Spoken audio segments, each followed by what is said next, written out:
Labvakar, cienījamie klātesošie, un paldies, ka jūs apmeklējat šo Ogres vēstures un mākslas muzeja pasākumu, bet šobrīd mēs mazliet paceļosim laikā. Ir 1982. gads, Rīga, mazā ģilde, laiks, kad Padomju Savienība ir gatava iesaistīties kodolkarā, laiks, ko mēs raksturojam kā stagnācijas laiku. Un pasākumā mazajā ģildē uz skatuves kāpj Jukuma vācieša, Enguras, folkloras kopes puiši, tobrīd jauni spēcīgi puiši, un dzied par cīņu. Protams, tā cīņa tika pieteikta kā latviešu strelnieku cīņa pret tiem karaspēka cīnītājiem, kuri gribēja atjaunot Krievijas impēriju. Zināt, tajā laika situācijā citādāk nevarēja, bet šie puiši dziedāja par cīņu, un 1982. gadā dziesmas vārdos atskanēja brīvā Latvija. Būtībā tam laikam tāds nebijis notikums. Un mazliet ieklausīsimies, kā šīs dziesmas tolaik skanēja. Ieraksts nebūs labs, viņš ir no magnetofona lentes, tagad digitalizēts, bet tā ir tā laika liecība. Kā Enguras vilku folkloras kopas skanēja tobrīd.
Neskrien prom vēl.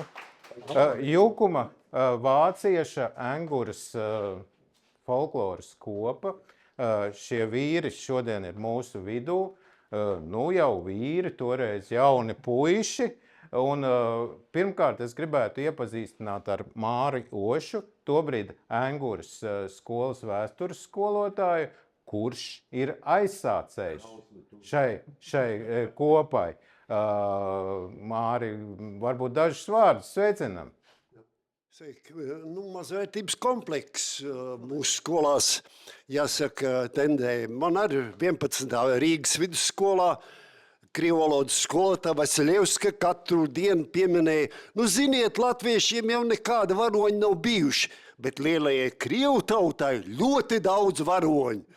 Un pāriem pieņēma, es mājā pastāstu tēvu, mans brālēns aizgāja uz Krievijas izs Kazaks pa 905. gada izdarībām.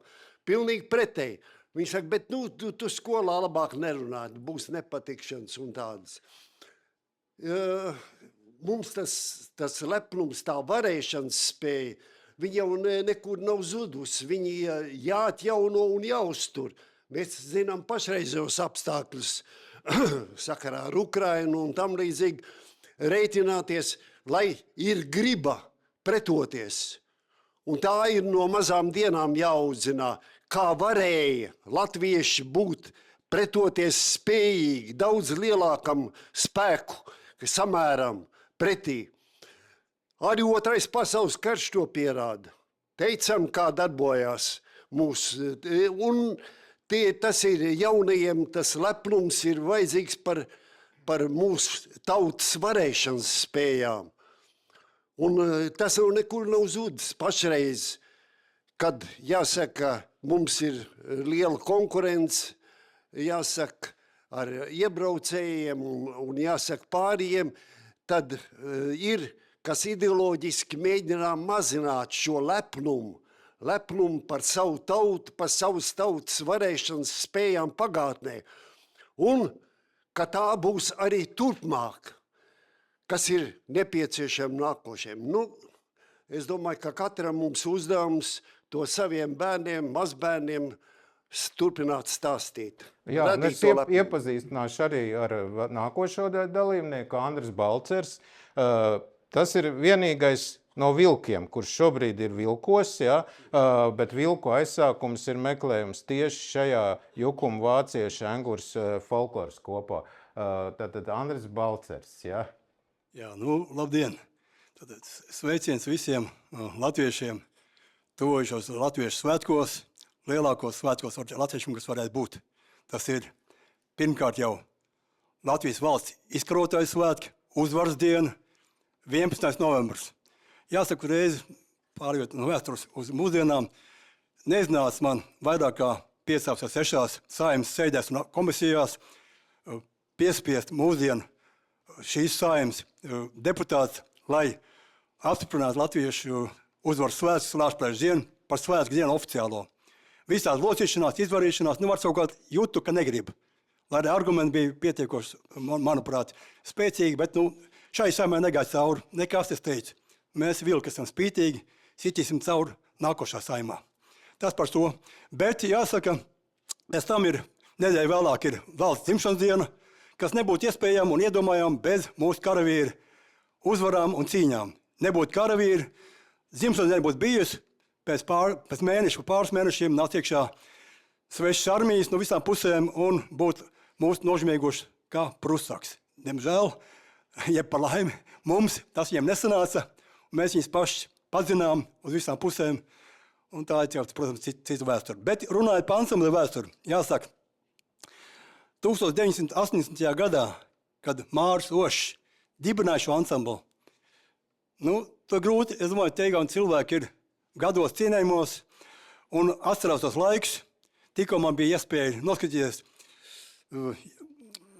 Zintra Dreiberga jauno spēļu filmu TTT tīklā, Slavas dzimšana, kad to laiku es atceros, tas bija mans laiks, bija maz puika vēl, un to apziņu, sajūti, kad blakām dzīvo visu laiku lielai okupantu un apzināti iesūtot kolonijas baram, bija smagi. Filmā tas bija ļoti emocionāli parādīts arī, bet vēl jau vairāk tiem, kas to laiku bija piedzīvojuši.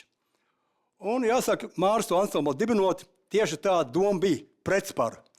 80. gadā, kad nekāda tūmā nebija nekāda atmoda, nekāda tur viļņošanās, dziesmotās revolūcijas, nekas, bija vajadzīgs, kā Māris pareizi teica, vajadzīgs bija spēks sajūta tautā, jauniešos, jaunās puišos sevišķi. Un tāpēc arī Māris atlasīja mūsu dziedātājs. Ne pēc balsīm, mēs jau no māvām kā varējām, daži aizmukušā, daži labākā balsī, bet pamatā mums bija vajadzīga stāja un gatavība sisties, ko mēs demonstrējam no dziedot uzstājoties. Mēs, protams, uz skatuves bijām stipri jaunāki, bet to spēku varēja sajust. Jo vēlāk dažādos koncertos, sevišķi, ka mēs braucām pie saviem mūsu tautiešiem sporta akadēmijā, toreiz Fiskultūras institūtā, vai vēlāk Murjāņa sporta internāta skolā. Tur jaunieši, lieli puiši, airētāji, vai basketbolisti, vai cīkstoņi bokseri, sit daudzīja kājas līdz ritmā dziesmām šīm latviešu dziesmām. 80. gadā, kad vārds Latvija pat nebija vēlams sadzīvē runājot, nevis nerunājot, kad uzdrošinās dziedāt, ko vēlāk dzirdēsiet dažas dziesmas arī šodien. Tad tas bija liels furors, kā mūsdienas teiktu. Un tie pasniedzēji vai skolotāji internāta skolā, tie Murjāņos, mēģināja kušināt, apklusināt tos, lai nesit kājas, lai mierīgāk uztver to.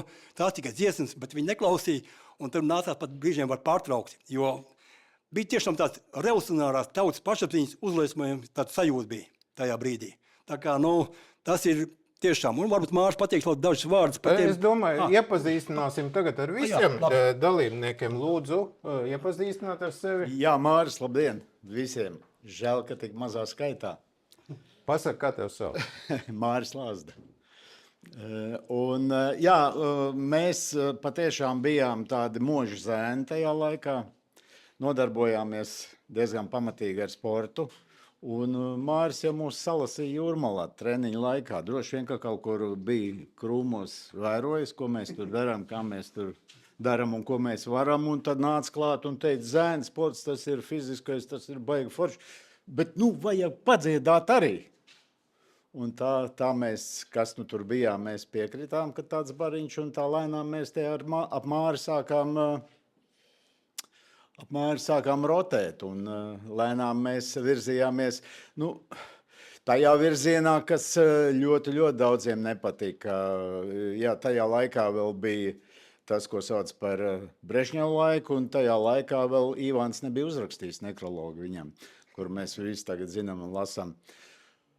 Par to visu sajūtu, par tām atmiņām, mums latviešiem tā diezgan traka dzīve. Mēs tādā robežu teritorijā dzīvojam, un ir lielākā traģēdija tā, ka, ja mēs skatāmies tos strelnieku laikus, revolūcijas laikus, pēc tam vēlāk Otro pasaules karu un kādās frontēs tur mums tās dzimtas sašķēlās, mums tomēr vajadzētu būt mazliet gudrākiem. Un atceramies, kā mēs zaudējām savu zemi pirms, nosacīt, teiksim, 800 gadiem. Ne jau mēs kaujas laukā zaudējām savu zemi. Mēs savu zemi zaudējām tajā brīdī, kad mēs nesaprastami un nemācēdam pieņēmām svešus likumus. Un pēc svešiem likumiem sākām dzīvot. Un tas sasaucās laiks ar šo laiku, kurā atkal mūs saskalda un atkal mums uzspiež tos likumus, pēc kuriem lielākā daļa vispār neprot dzīvot. Ja, un tas ir tas bēdīgākais. Tāpēc ir jāiet atpakaļ pie daudziem vēsturiskiem faktiem. Viņi jāceļ augšā, par tiem ir jārunā, un tas gars ir jāstiprina. Varbūt vēl viens darbinieks nav iepazīstinās. Tajā laikā, 80. gadā, es uzsāku strādāt Rīgas kinostudijā par mākslinieku, un tā bija filma, pirmā filma, Laikmet griežos pēc Andreja Upīša, un šajā filmā es sastapos ar folkloras grupu Skandinieki. Un šī attieksme, viņu tāda brīvā sajūta, brīvā izpausme, kaut arī caur šiem mums visiem zināmiem tādiem tautas vārdiem, tautas dziesmu vārdiem. Viņi kaut kā savādāk to visu tā izdziedāja, pateica, un vēl es atceros ar Paukštello, viņš vadīja vienu koncertu skatītājiem, kad mēs vēl filmēšanas procesa laikā, es aizmirsu kaut dziesmu, kur viņš nodziedāja, kaut kas tā kā divdoņas vai apmēram kaut kas tāds. Un es biju ļoti tāds emocionāli pacelāts. Mans vecais tēvs arī bija leģionārs, un pie viņa bieži nāca muzicēt viņa draugi. Un pulkveža leitnants Kints nāca pie mums ciemos. Un es tāds uzlādēts arī biju, un tad parādījās Māris no Skandinieku vidus, un viņš man uzrunāja. Un es biju ļoti priecīgs, kad es arī varēšu piedalīties, uzdziedāt un domāt līdzi un attainot savas sajūtas, izteikt tās. Nu, tad ar to arī tad viss sākās. Es laikam nepateicu, ka man sauc Raitis Tikums. Bet es tā sadzirdēju, ka būs viena dziesma tagad. Ja? Būtu pateikt vienu piebildi īsu. Tikko tiešām Raitis Tikums runāja, un man personīgi un vilkiem kā tādiem arī ir būtiski, kad Mārs Ošs dibināja šo ansamblu. Ja nebūtu Mārs Ošs, jā, tad arī noteikti vilka nebūtu. Un vēl kas, kāpēc Raitis Tikums, ko es pieminēju ar tikko, tāpēc, kad bez Raita Tikuma iespējams nebūtu arī vilka dēļ manīm. Jo Raitis Tikums man satika Jūrmalā, mēnesi vēlāk ansamblis dibināts, maijā dibināts ansamblis, jūnijā mēs satikāmies, viņš aizmet mani uz mēģinājumu Engurē Jūrmalā, kur mēs puslīgi ģērbušies, kā Mārs pareizi teica, Lazda, ja?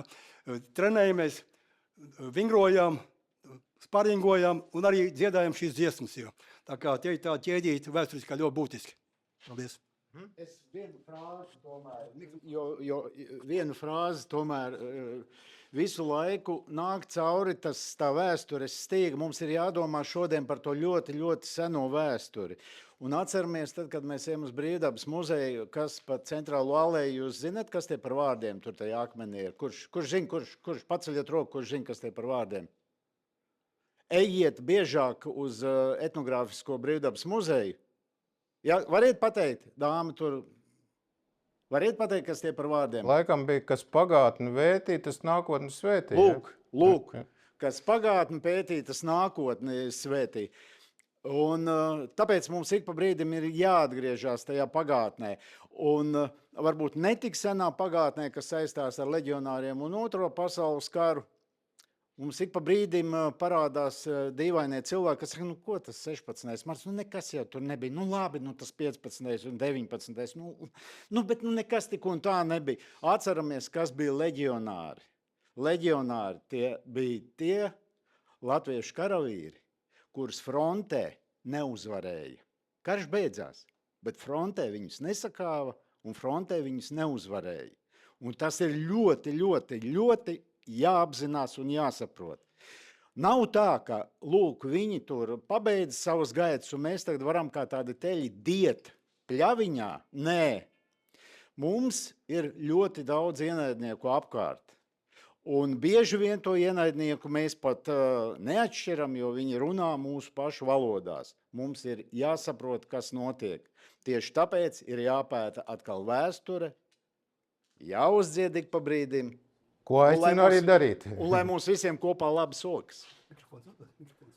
Es domāju, bez mikrofona. Jā.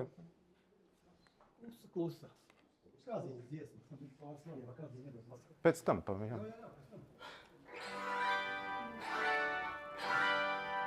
Klusa, Latviju sēta, Sirma māte viena raud, un par viņas baliem laigiem asu pēles lēni rit.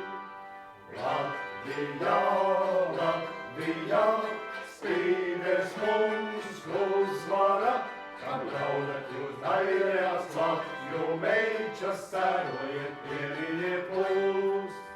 Rikrisko noides beidamai šāviens Latvija brīva tad būs. Sirma māte, ko tu raudi, izdzēs gūdi, gulēt ej, velti asaras tu lēji, dēlus mājās negaidi. Latvijā, Latvijā, spīdēs mums uzvara, kam ļaudat jūs daļējās Latviju meičas sērojiet, pieminiet mūs. Rikrisko noides jaunības beidzamais šāviens Latvija brīva tad būs. Tauta uzmana, ņemt gadāma, spīdēs brīvā Latvijā. Pārnāsājās Latviju dēli, brīvību beiguši. Latvijā, Latvijā, spīdēs mums uzvara, kam braudat jūs daļās Latviju meičas sērojiet, pieminiet mūs. Ir tik no jaunības beidzamais šāviens Latvija brīva tad būs. Ir tik no jaunības beidzamais šāviens Latvija brīva tad būs. Jā, šī ir tā dziesma, kas tiešām 1982. gadā izskanēja toreiz mazajā ģildē un izskanēja arī tajās skolās, tehnikumos un institūtos, ko Andris teica, kur kopa koncertēja.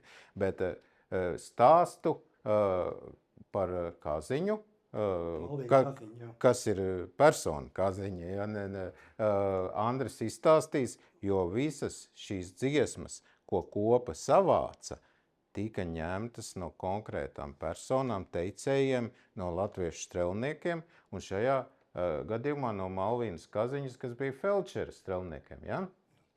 Var sakot, jā. Pirms pāriet pat jau pašu dziesmas iegūs vēsturi, vienkārši aicinu nedaudz iedomāties ar šiem vārdiem. Latvijā spīdēs mums uzvar, tik līdz, ka norīvēs beidzamais šāviens. Nu, vajag iedomāties to tiešām, kā Mārts minēja, Brežņeva laiku. Šāds dziesmas jauniešiem latviešiem, domāju, ne tikai pašapziņu uzzina, bet arī asins kusā, ja, un gribēja jau ņemt reiz, ja ne ieroči, tad akmeņus rokās un daudzīt, ja, daži labs. Es ierunāšu mikrofonu. Atceraties, ka tajā laikā ļoti daudziem bija tabū uz vēstures notikumiem, un ļoti daudziem sāka rasties jautājumi, kas tur ir bijis ar tiem latviešiem, kas tas ir, kāpēc un no kurienes. Ja? Tā kā tas ir arī tāds modināšanas pasākums, ko mēs veicām tajā laikā. Jā, un tagad par to pašu dziesmu. Kā es teicu, svarīgi saprast, kad, lai nodibinātos šis ansambls, lai savāk šīs dziesmas, bija jānotiek notikumam, kur tiešais dalībnieks bija un iniciators tieši Māris Ošs. Ja? Ja nebūtu viņš, tad nebūtu arī viņš lausties visu šās strelnības dziesmas savāt. Pateicoties Jurim Podniekam un Andris Lapiņam, kuri atnāca uz pirmo mēģinājumu, ja, ezera krastā pie Jūglas Brīvības muzejā, un iedevu dziesmas, varbūt, ka Mārs pats, un arī par to Malvīnas Kaziņas tieši ierakstu fenomenu, ja, kas tur notikās, tajā Mērsragā, ja, ka viņi ieziedēja, un kas tur tālāk, viss varbūt pastāt Mārs, jo es te brīdī nebija klāt vēl, pēc mēneša atnāca.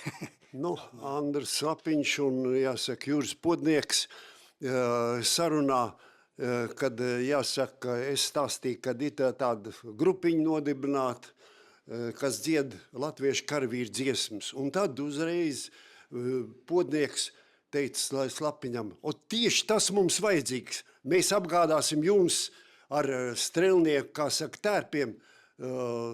Pieeja bija šiem kungiem kinostudijā.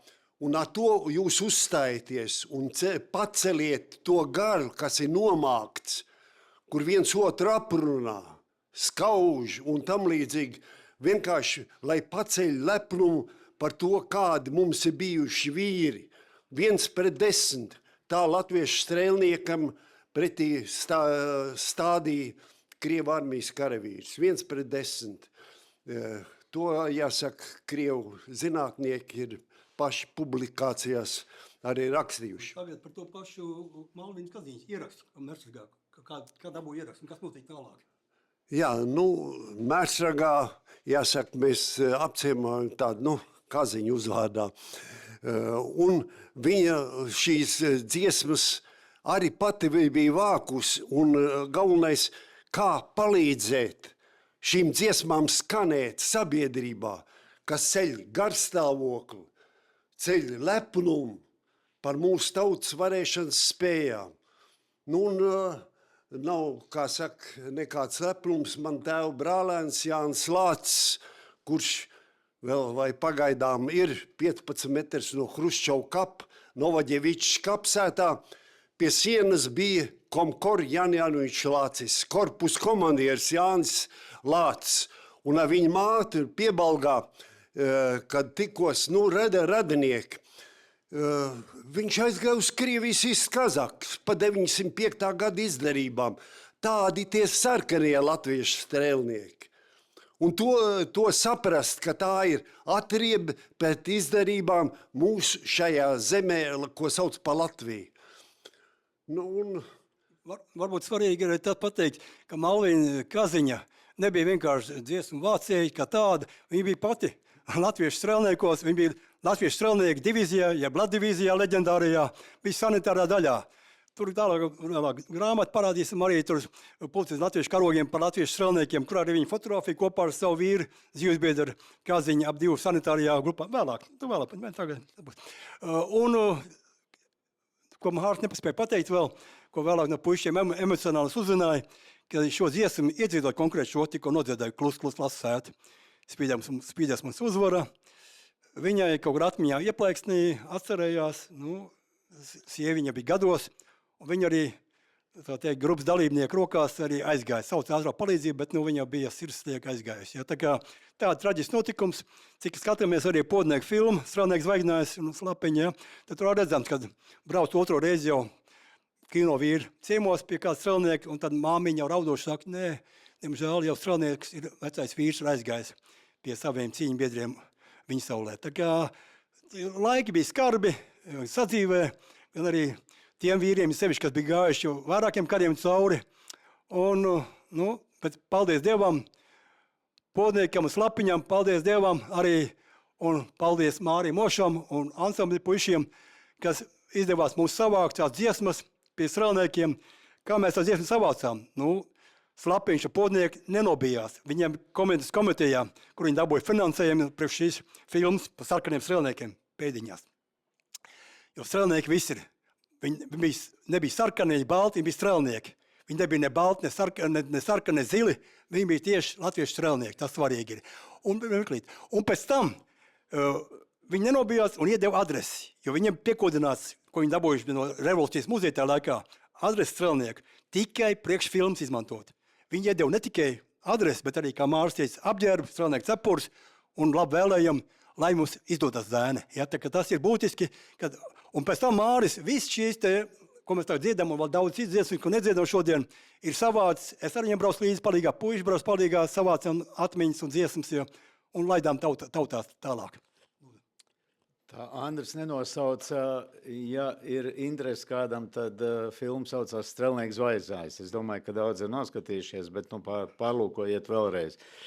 Tas ir par zvaigznāju. Cik es atceros, arī jūs šajā filmā filmējaties, jo filmā bija tāda inscenēta aina, latviešu strēlnieki svin Jāņus. Un tika savesti no visas Latvijas tie atlikušie strēlnieki, kas bija dzīvi. Bija tā Jāņu svinēšana Dolas salā un arī piedalījās kopa šajā filmēšanā.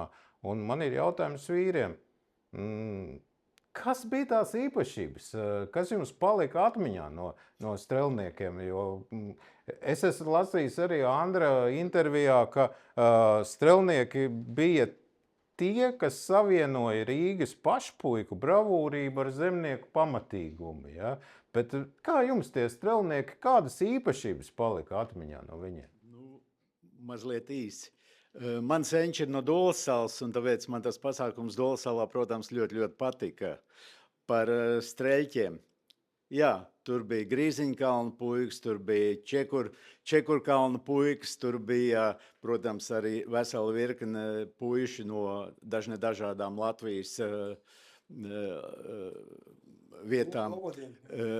Par tiem pašiem strēlniekiem. Kaut kādos 75. gados, un principā tas, ko mums ik pa brīdim saka sarkanie latviešu strēlnieki, tas ir mīts, tas ir principā propagandistisks mīts, jo tādu sarkano latviešu strēlnieku nekad nav bijis.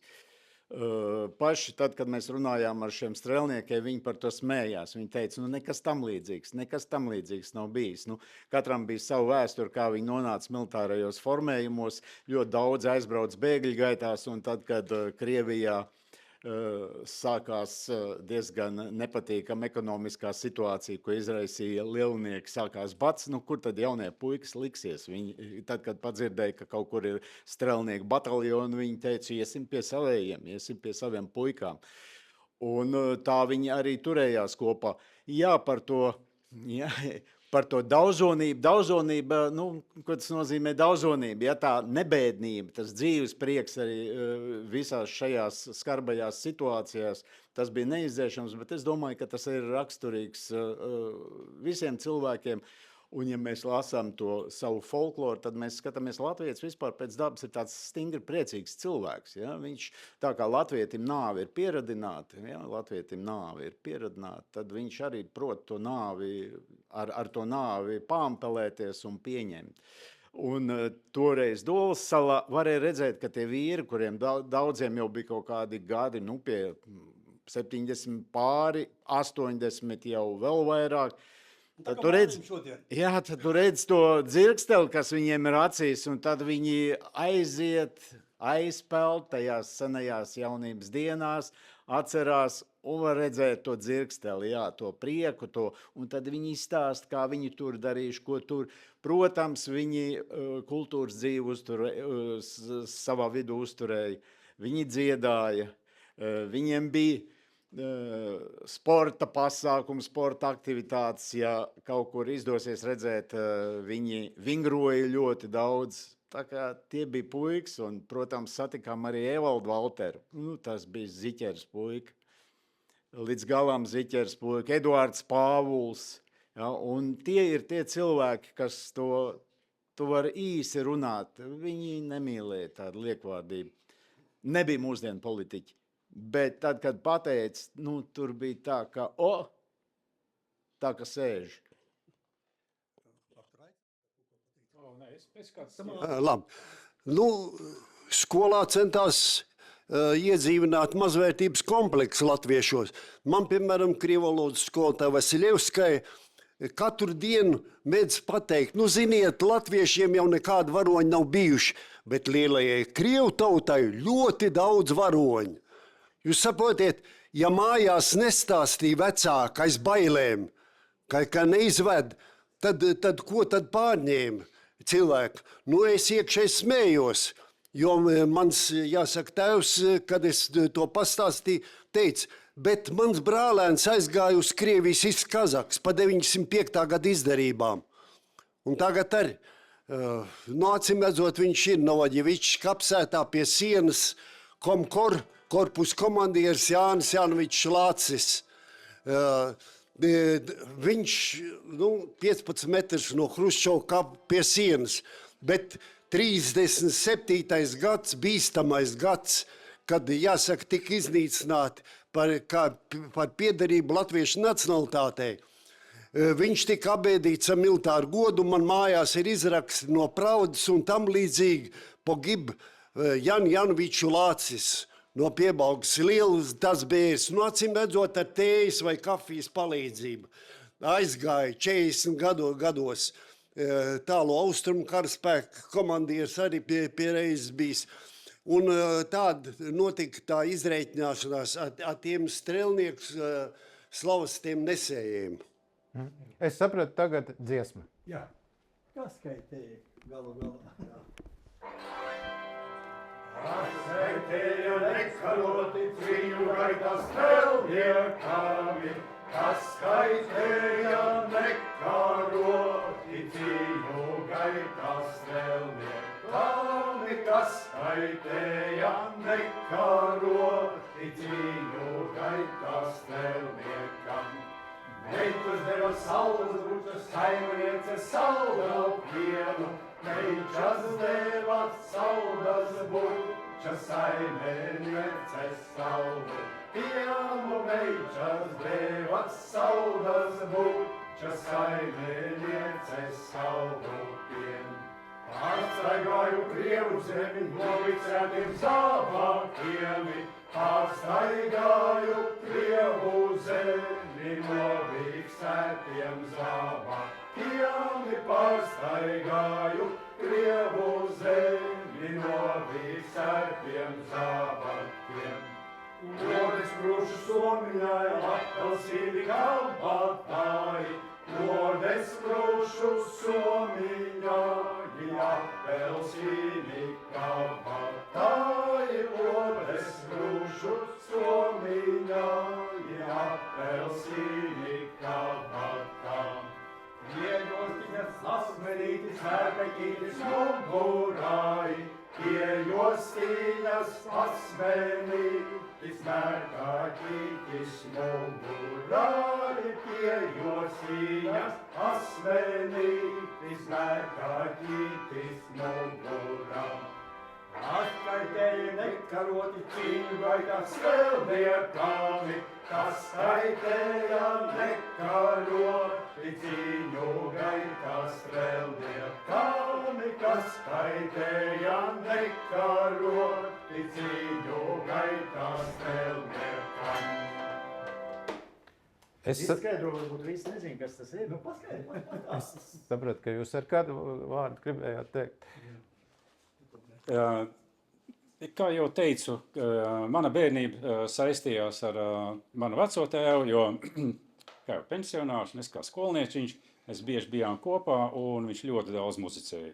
Viņš spēlēja, viņam mājās bija 7 muzikas instrumenti, cīta ieskatu gan bija lielāks. Starp citu, jā, starp citu viņš arī spēlēja mūsu grupā kādu laiku, un pie viņa nāca daudz šie muziķi.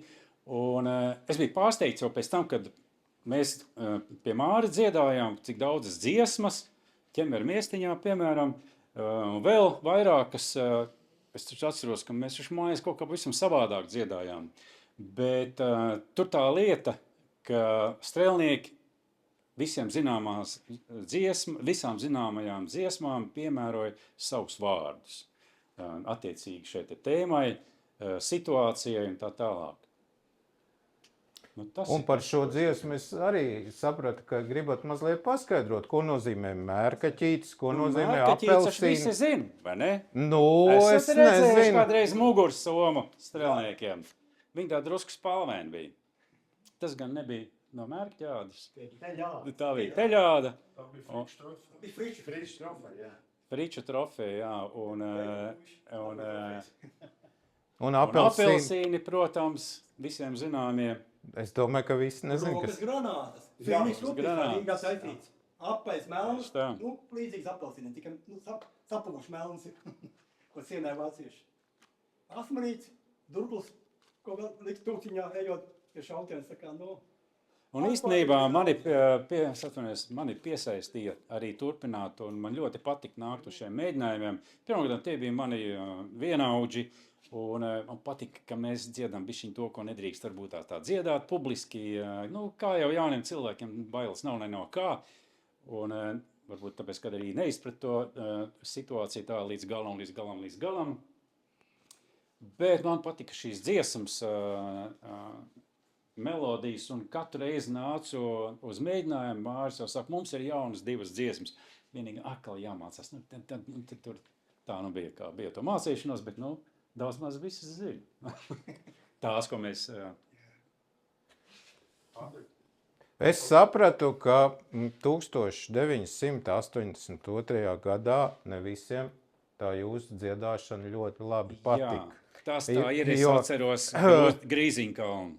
It īpaši. Nu, izstāstiet. Grīziņkalna vakar skolā mēs uzstājāmies, un no sākuma publika, nu, kad strēlnieki dziesmas dziedās, nu, labi, viņi visi sadzīti ir, audzinātāji, viņas ir tajā telpā sadzinuši, un pēc pāris dziesmām tā attieksme mainījās. Bet attieksme ne tikai kā tiem audzēkņiem pret mums, bet arī pasniedzēju attieksme pret mums. Sāk parādīties čuksti, sāk parādīties zīmītes mums deva, saīsniet programmu. Pēc tam jau pārmetumi bija, ka kas jums nebija tā programma paredzēts, bet viņi jau līdz galam tos tekstus nezināja. Un, var sakot, mums pārtrauc, beigās mums pārtrauc dziedāt, un tā visa tā publika, tie studenti, audzēkņi, vajag sākt rokņot. Tur, es domāju, pat būs nekārtības, jo sita kājām bļāva visi, nelai mūs projām. Vispār jutāmies kā tādi popgrupas dalībnieki, ja? Pēc tādas attieksmes. Tā bija varena sajūta. Bet es saprotu daudz ko citu, ka tā iejaukšanās notika pamatīgāk. Un toreiz es tiešām vēl puika biju, lasīju padomu jaunatnē rakstu, kā rodas disidenti. Jā, pirmo reizi dzirdēju, ka tāds Māris Ošs, jo reāli 1982. gads Māris Ošs dabūna kriminālu sodāmību. Māri Ošu represē, viņš vairs nav grupas vadītājs, vai kādas vārdas tašas Māri? Nu jā, es skaitos politiski represētās personas statusā, un, protams, privilēģijas tagad ir. Bet, centrāli cietumu, jāsaka, izjūt pāri, jo arī viss tās izdarības. Stūrmājā, bija tāda diskusija. Mēs zinām, kādas dziesmas jūs dziediet, par ko jūs dziediet un kāpēc jūs dziediet vispār. Tāda pārmetuma bija. Tas ir izbaudīts, bet es privilēģijas saņemu un paldies atjaunotajai valstī, ka man šīs tiesības ir un būs. Pasaka labāk, kā tev sesijas sagaidīja Petersons, čekists un kāds par... Kā tev apcietināja tev? Vecpiebalgā, tā jau dzimteni, uzņēmos kultūras namu vadītāju posteni, kur priekšsēdētājs akceptēja man, bet tad atbrauc CS rajonu čeka mašīnā Vilīts, un man jāsaka, iesēdināja iekšā, mēs varam tevi augstu pataisīt. Es saku, es zinu tādu. Ko nodarbojas ar jāsaka, ar nacionalistisku propagandu. Tās ir strēlnieku dziesmas, vai ne? Es saku, bet viņi taču apsargāja Ļeņinu un jāsaka, karoja un tā. Mēs zinām, vai ne, jūs izdarība. Bet, tādu draudējumu augstu pataisīt, pēc tam centrāli cietumu es dabūju. Tā kā piedzīvojumu ir dzīvē un var izdarīt secinājumus. Jā, un gribu papildināt, kā saka, gadi gājuši diezgan ātri un ilgus priekš jau, un mums visiem jau gadi ir, arī Mārim tā skatā, viņš bija vecākais, protams, vadītājs, un jāsaka īsi par to, kā viņi arī to grupu represēja, un tie konkrēti Māri apcietināja, kā tajā laikā bija populāri čekai. Viņi centās izvairīties no kaut kādām tādām politiskām prāvām, tas nebija smuku uz ārzemēm, dažādi ekonomiski apstākļu dēļ, tāpēc mēģināja piešūt gan disidentiem, gan pretvalstiskiem elementiem, tā laika padomu Krievijas okupācijas pretvalstiskiem izpratnē, kā Mārim uztaisīja kriminālu lietu. Pievilkt klāt, cits ielika psihiatriskajā slimnīcā, cits ielika cietumā, Māris dabūja kriminālu lietu par it kā tur Jūrmalā, kur viņš it kā bijis tur varbūt atrast kaut kādu liecinieci. Vaiprātīgi pataisīt. It kā jāsaka, pliks skrējis par jūras malu. Vienkārši es tā raustīju plecs, vai ne? Es saku, kāpēc man agrāk nekas nav bijis tāda, vai ne? Mēs zinām, ko jūs domājat un tam līdzīgi, bet tas siets ir iziets. Čekai, kā zināms, tajā laikā staļiniskā frāze ir cilvēks, lietu atradīsim. Tā bija tas klājš piemērs, jā, un tā ir daudz dabūja pasēdēt, tā teikt, Ļeņina izpratnē politiskajās augstskolās, kur Māris arī izturēja fiziski, viņš bija boksers, kā nekā Baltijas kara apgabala smagā svara čempions boksā, un viņš arī tur cietumā neļāva sev darīt pāri, tieši otrādi noliek pie vietas un pavilkt tāds mazdušīgāks latviešu uz augšu. Ja? Tā kā, tā ir dzīves skola, mums visiem kaut kāds dzīves bagāžs nāk līdzi, bet kopumā šis te ansambļa gars un tie sevišķi strēlnieki, kā viņi, es gribu raksturot arī tieši tā bezbeidība, šis vārds bezbeidība raksturo strēlnieks. Ja. Varonība, jā, kaujas prasmes izcils tieši tā, tāpēc apbalvojam ļoti daudz, bet dzīves uzturē svarīgi ir bezbeidība. Ne tikai tāpēc, ka pirmos 3 strēlnieku bataljons vēlākos pulks sastādīja, komplektēja no latviešu jauniem zēniem, brīvprātīgiem sākumā, kas pieteicās. Un tie bija pārsvarā, kā jau te minēju, gan Rīgas priekšpilsētu, pašpuika rajonu zēni, gan ir tālāk zemnieki mīļīgie. Viņi savāca visu kopā sakosēja vienā dūrē, un viņi gāja sist to pretinieku. Sākumā vācieši, bet vēlāk arī Krievijas pilsoņkarā tos, kā Māris teica, Kazaks un cits 5. gada mocītājs un latvieši apspiedējis. Krievu impērija no laika gala bija tautas cietums. Tur nav neko pielikt un atņemt. Un tāpēc latvieši gāja gan šeit sākumā Pirmā pasaules karā, vēlāk pilsoņkarā un sita pretinieks. Un izcīnīja mums brīvu valsti. Nu, attieksme, jāsaka, es varu raksturot dienēju Kaļiņgradā. Un es iemācīju igauņiem un lietuviešiem leitenantu kursos. Tā pakāpe man ir vecākā leitenanta status. Un es iemācīju Eimelnā panteru baigi lunkanā pa kājai dziedāt. Uzreiz izskrien, neizspēju pogājušies pulkveži, vai ne, nu, pēc zvaigznēm, bet jūs stojiši, что за иностранная армия? Es pirmā rindā stāvu, es saku, ka jūs ziniet, ka Ļeņinu apsargāja sarkanie latviešu strēlnieki, un šī bija viena no viņu dziedātām dziesmām. Vai kā nepatika, bet v kazarmu bez piesņēja uz priekšu.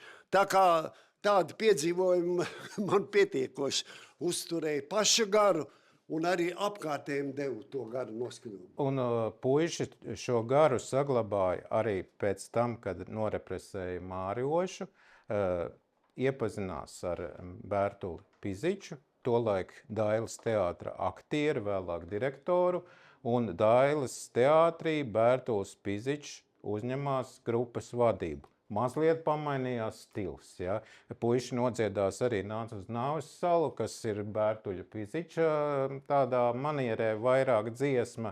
Mazliet pamainījās stils, un to viņi var paši labāk izstāstīt, bet tas gars saglabājās. Un es atceros, Dailes teātra aktrise Ausma Kantāne stāstīja. Un tad es ieraudzīju tos puišus uz skatuves. Uz ielas bija tādi nošļukuši gāja visi bēdīgi. Šie bija ar stāju un savu pašpārliecinātību. Un nepavelti Māris jau no paša sākuma komplektēja puišus tādus, ne tikai dziedātājs, bet arī, kas pirms uzstāšanās varēja izkauties pat, ja, un bija spēcīgi, varēja sevi aizstāvēt, lai šis pašlepnums parādītos. Kā jums gāja Dailes teātrī? Jā, nu, jāsaka, tad, kad Māra apcietināja 1802. gadā, labi, ka mums pirms tam bijis koncerts, bija Dailes teātrī jau noticis, kur mēs arī sapazināmies ar Bērtuli Piziču. Un viņam arī iepatikās šī doma. Viņš arī bija Latgales puika, bet viņam bija tā strēlnieka gars un ideja. Un jāsaka, bija tāda epizode, kad mēs nodziedājām šīs dziesmas uz Dailes teātra mazā skatuves.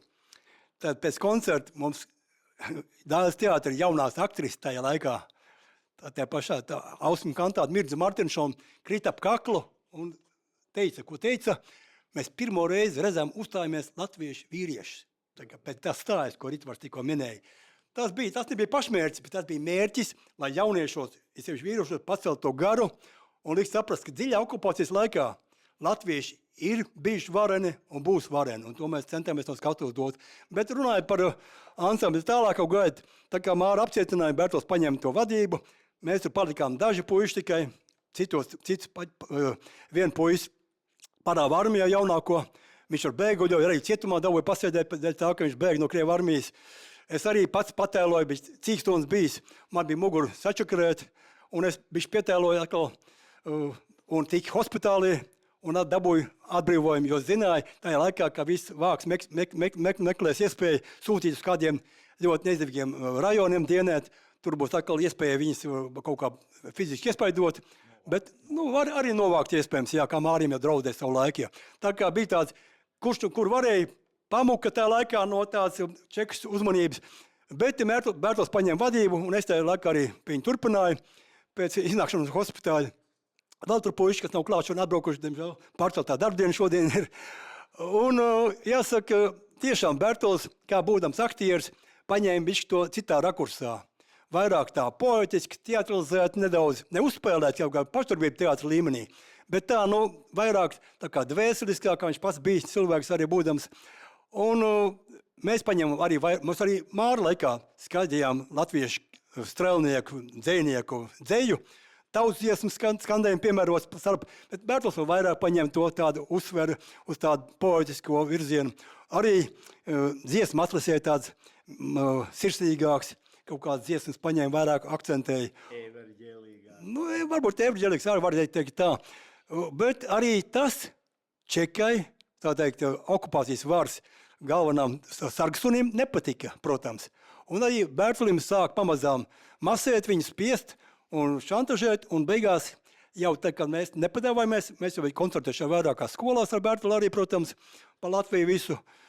Un viņam lika izvēlēties. Vai viņu pasaukt atklāt tieši tā, Dāles teatrī, turpat pirmā nodaļā, nemaldos, kur viņš teica, vietējais čekists, katrā iestādē lielākā, protams, bija, un teica Bērtulim, familiāri, Bērtuli, vai tu paliec teatrī strādāt, vai atkal pārtos puišus vadīt. Tā kā bija tāda. Arī, protams, tur raksts bija, man diemžēl nav līdz tas raksts, ko pa Bērtuli laiku uzrakstīja. Arī vēlāk tur daži čeki ziņotāji ēģēni saucamie atrefē, ko arī vēlāk atmotu laikā izdevās avīzēs sameklēt, ka bija arī ziņojums par to, kā ansambli tieši izsekoja, kā vadīja, kā komentēja mūsu uzstāšanās. Un tad mēs sapratām, tad tuvojas atmodu laiks, un mēs Bērtulim teicām, Bērtuli, labi, mēs esam diezgan lieli puiši jau, un mēs varam paši tagad darboties tālāk, paliec krietnis vīrs, labāk būdams Dāles teātrī.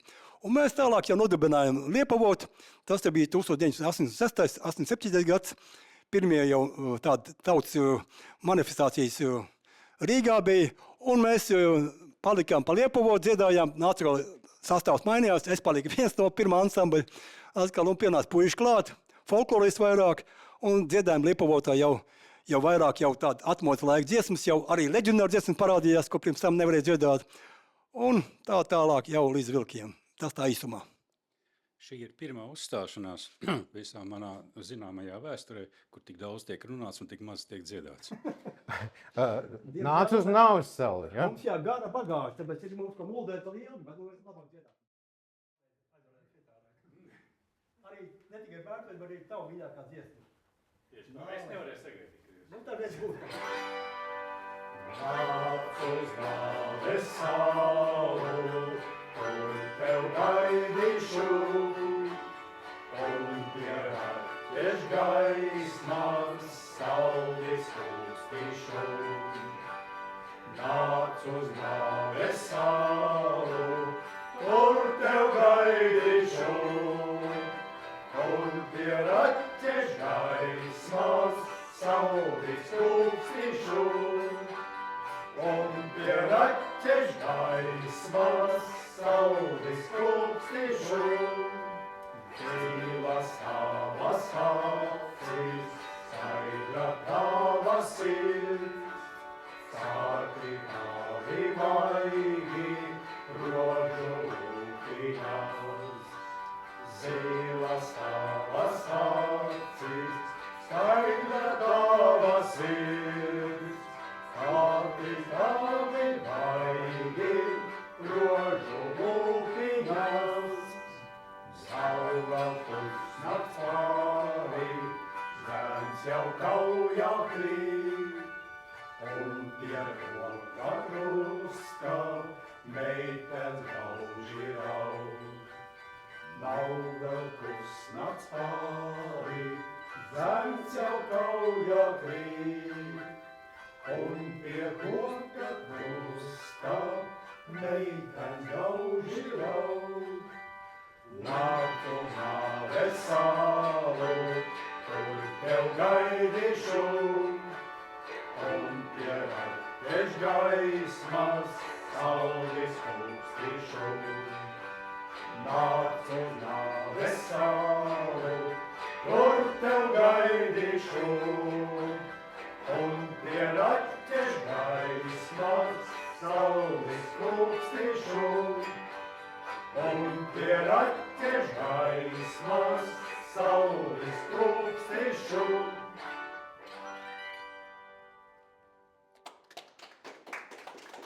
Jāsaka, ka mūsu muzeja ekspozīcijā jūs pēc tam arī varēsiet apskatīt tieši no Nāves salas ir strelnieku lietots gan Maksima ložmetējs, gan aizsargu vairogs. Tāpēc man tā gribējās viņu pavilkt.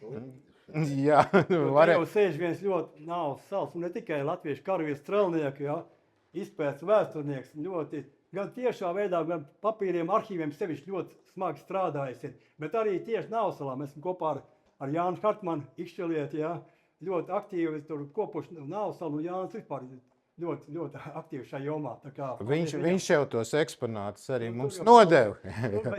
Tā kā Jānis tiešām arī viens no leģendāriem strelnieku pētniekiem un saulītē cēlājiem. Paldies, Jānim! Es gribēju pieminēt vēl, kad pēc filmas Dvēseļu putenis, pirms filmas, pirmizrādes Dvēseļu putenis bija septiņas bija tās pārraides ar populārākajām dziesmām, kuras izpildīja zināmi mākslinieki. Pirms filmas, pirmizrādes. Un šo dziesmu Nāc uz Nāves salu izpildīja Gorans Gora. Un man liekas, ka tā bija 5. filma. Ja jums interesē, tad pašķirot apkārt, kā viņi tik saucās, Dvēseļu puteni pieminot, kaut kā tam līdzīgi, bet tā bija 5. Bet īstenībā kādas 7 dziesmas Linda Lija arī izpildīja, un jā, dažādi zināmi, un vispār ļoti labi, laba sērija, tāda ļoti jūtīga, un tur vēl arī tās, teiksim, fonā, gan personāži, tas viss bija diezgan emocionāli forši. Es saprotu, viena no šīm dziesmām ir tieši tā, ko kopa ieguva no strelnieka. Friče, ja? Franče, ja? Kur dziesma? Es domāju, kas filmā skanēja, to mēs tev dāvinām zelta kāzās. Jā. Tā kā tāda, kad jāsaka, šīs visas dziesmas ir iegūstas no strelniekiem, visas, ja? Bet konkrēti, ko runā Raits un arī Ritvars pieminēja par to Jānis Frišs, 7. Baustu pulka strelnieks, ja, ko man izdevās intervēt vairākas reizes, ja, gan pirmo reizi Rīgā Stūrīša ielā, mēs jau aizgājām tur dārza mājiņā pie viņu, un otrais aizbraucām uz Gauju, kur viņš dzīvoja, pavasarī mitinājās, un viņš iedeva vairāk dziesmas, arī šo te dziesmas variantu. Mēs to dziedājām, bet tieši šo dziesmas variantu piedevu, ja, vienu šo pantiņu, kad papiņu te būs sirmgalva, to viņš arī Frišs iedziedāja.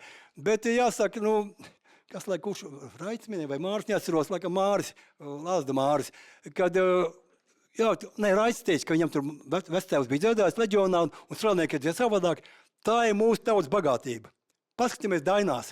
Tikko arī Krišānam Baronam apritēja 190 gadi, ja, viņš ko savāc kopā.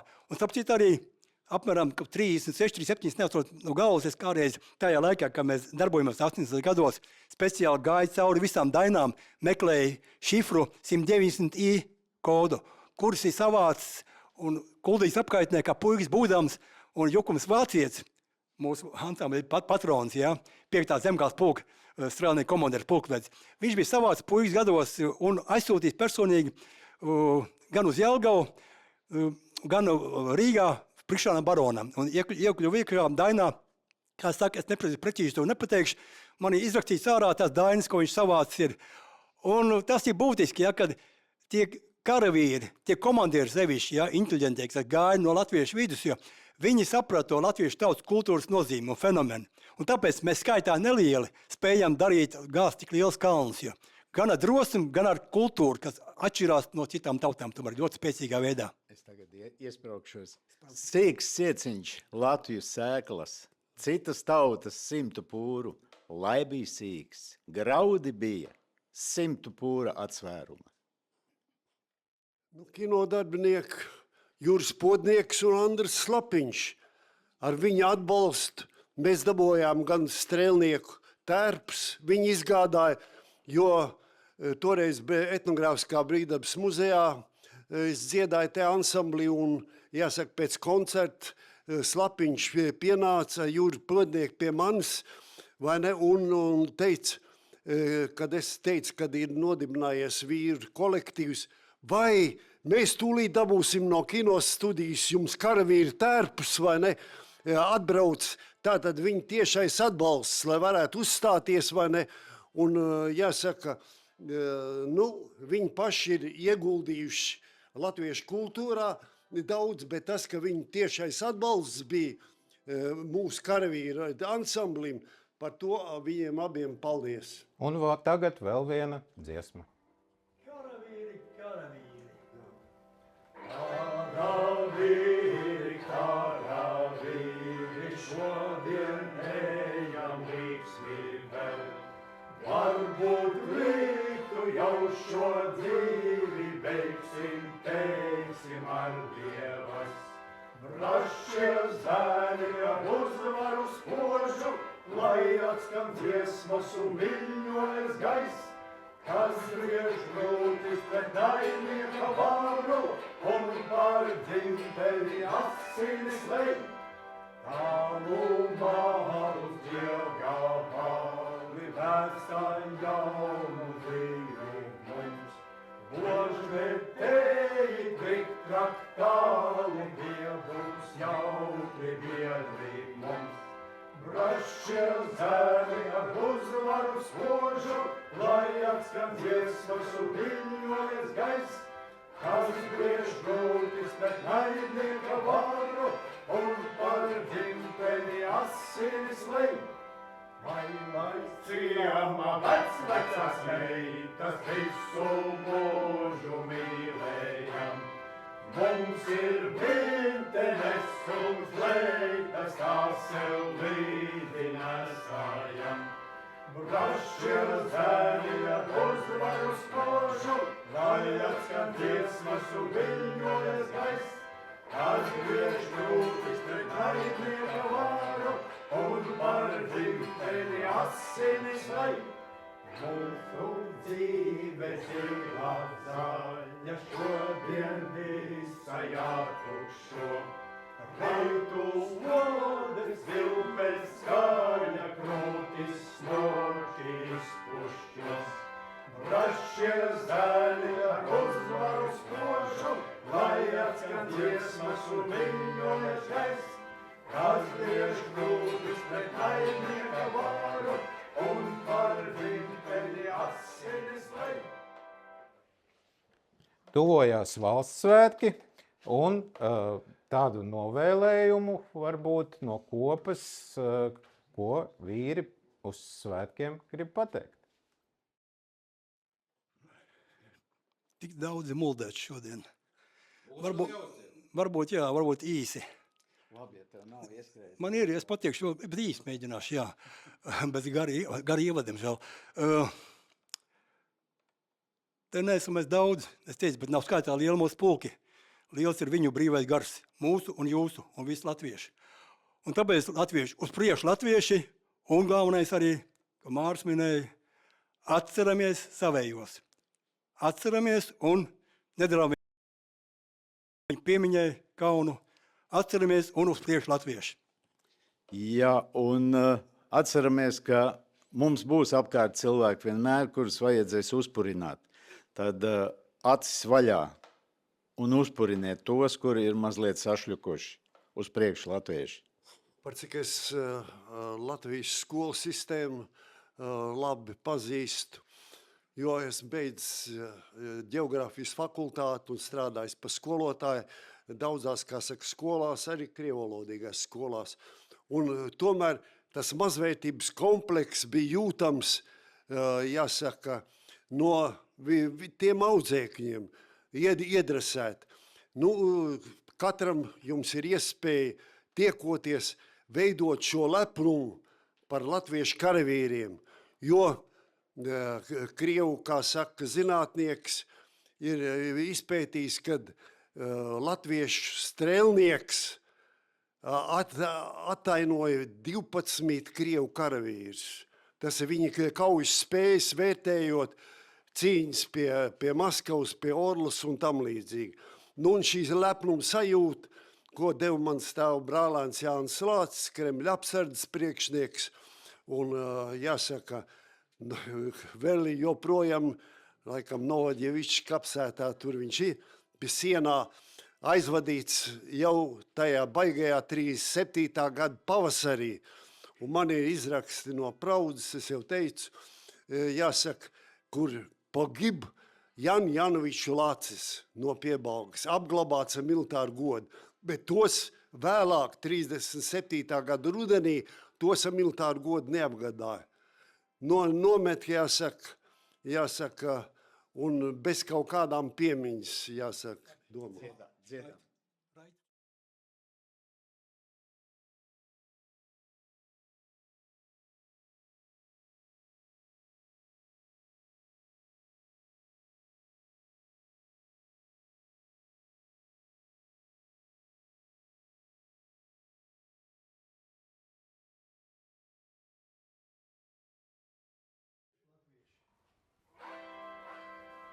Uzliekšu latvieši un nogasājamies, lai asins plūsmēs kausimies un vergu bāžas uzšaus. Un ko te mūsu zeme meklē, šis ar šiekļi verbas, te viņu piedzīt verdzības meklē, gribus mums šis ēles gars. Uzliekšu latvieši un nogasājamies, lai asins plūsmēs kausimies līdz vergu bāžas uzšaus.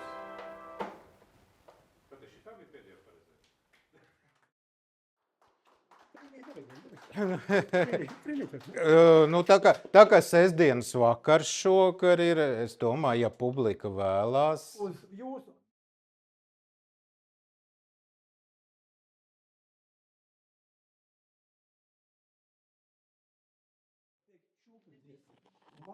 iedodam māci pieņev, un tēvi, ja, arī dungo līdzi. Tā ir visiem zināmā latviešu, ko arī pirmreiz Evalds Valters iedungoja jau atmodas laikā ar Mirdu Zīveru. Sēdienas vakars, tālēs kā. Katru sestdienas vakaru arvien, pie rīnes gāju klētījā arvien. Ik katru sestdienas vakaru pie rīnes gāju klētījā arvien. Bet reizes iegāju arvien. Un iekšā troksni dzirdēju arvien. Bet reizes iegāju un iekšā troksni dzirdēju arvien. Tur iekšā sēdēja arvien. Un man brīdi buļķoja arvien. Tur iekšā sēdēja un man brīdi buļķoja arvien.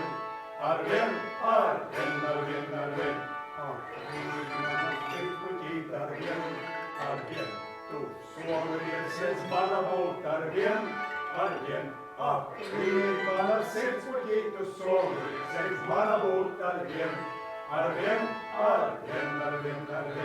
Bet tu mani pievīli arvien. Un ieškam sirdi atdevi arvien. Bet tu mani pievīli un ieškam sirdi atdevi arvien. Locot no mūsu augstumiem arvien. Tu mani vairāk neredzēsi nekad. Es došos no mūsu augstumiem, tu mani vairāk neredzēsi nekad. Mēs izpīsim tos uztainos arvien.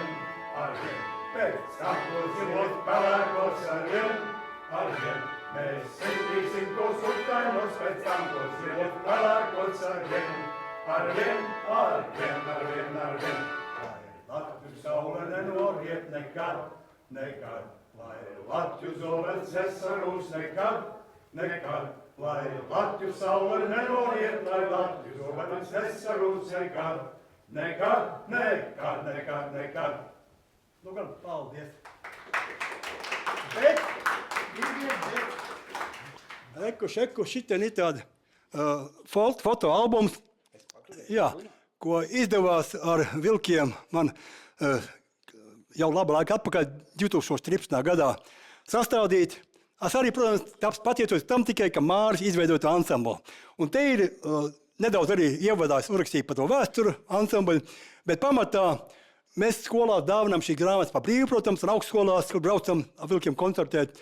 Un mēs sakām, ka mūsdienās redzam, ka puiši un meitenes sēž telefonos un burās tur grūti varbūt lasīt, viņi skatās bildītes. Šeit nav jāuztraucās, šeit ir pamatā bilžu albums. Te ir vairāk kā 1600 attēlu, ko man izdevās savā pa visam Latvijas muzejiem un arī Krievijas un ārzemēs. Atsūtīja no Strungas, dzimtas Benis Strunka un dēls arī Lāris atsūtīja dažas unikālas attēlus, ko Sudānai vēlāk mākslas muzejām. Bet te ir arī vērtīga lieta tāda, tur ciet, attara vaļā, ko šeit kādreiz biekšā kompaktdisks pirmā vākā. Tagad tur ir saiti uz Vilku mājaslapu un QR kods jaunieši ar telefonu uzspiež, uzreiz atveras vaļā viņam vēlamais tā lapa, un viņš var klausīties. Te ir pirmajā vākā ir Latvijas strēlnieku atmiņas, ko Māris un pārējie ansambļi puiši mēs savācām 80. gados no strēlniekiem. Arī daži viņi izpildīja tās dziesmas, un arī nedaudz no, ko sākumā dzirdējāt, to fragmentu no koncerta, vienīgā koncerta, kas ir piefiksēts pirmam ansamblim Poetiskā kafejnīcā 82. gadā. Un te ir fragments arī no tās, jo lielāko daļu no strēlnieku intervijām ir gan Mārim, gan manī, kas bija klāt kasetēs, čeka konfiscēt, tā kā Māri arestēja. Un palicis neliela daļa bija tikai. Un to nelielo daļu es arī, protams, aizgāju pie Tāļa Timrota studijā, iztīrējām, tur var dzirdēt daudz mēs cilvēcīgi pareizi. Un te ir daļa no tā kā apmēram kā 10. daļa no tā, kas ir saglabājies.